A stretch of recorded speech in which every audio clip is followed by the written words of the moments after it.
ಮಹಾರಾಷ್ಟ್ರದ ರಾಜಕಾರಣದಲ್ಲಿ ಇನ್ನೂ ಕೂಡ ಗೊಂದಲ ಮುಗಿಯುವ ಲಕ್ಷಣ ಕಾಣಿಸ್ತಾ ಇಲ್ಲ. ಸಂಜೆ 5ವರೆಗೆ ಫಡ್ನವೀಸ್ ಪ್ರಮಾಣ ವಚನಕ್ಕೆ ಅದ್ಧೂರಿಯಾಗೇನೋ ಸಿದ್ಧತೆ ನಡೆದಿದೆ. ಪ್ರಮಾಣ ವಚನದಲ್ಲಿ ಪ್ರಧಾನಿ ನರೇಂದ್ರ ಮೋದಿ ಕೂಡ ಭಾಗಿಯಾಗ್ತಾ ಇದ್ದಾರೆ.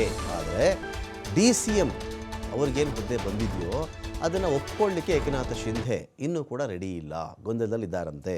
ನಾನು DCM ಆಗೋಕ್ಕೆ ರೆಡಿ ಅಂತ ಅಜಿತ್ ಪವಾರ್ ಸಮ್ಮತಿ ಕೊಟ್ಟಿದ್ದಾರೆ. ಅಜಿತ್ ಪವಾರ್ ಆಯ್ತಪ್ಪ, ನಾನು ಇದ್ದೀನಿ, ಮೈತ್ರಿಲಿದ್ದೀನಿ, ಮಹಾಯುತಿಲಿ ಇದ್ದೀನಿ, ನಾನು ರೆಡಿ ಇದ್ದೀನಿ ಅಂತ ಅವ್ರು ಹೇಳ್ಕೊಂಡ್ರೆ, ಏಕನಾಥ್ ಶಿಂಧೆ ಮಾತ್ರ ಸುತಾರಾಮ್ ಒಪ್ತಾ ಇಲ್ಲ. ಇದಕ್ಕೆ ಏಕನಾಥ ಶಿಂಧೆ ಅವರ ಮನಸ್ಸು ಇನ್ನೂ ಕೂಡ ತೂಗುಯ್ಯಾಲೆಯಲ್ಲಿ ಓಲಾಡ್ತಾ ಇದೆ.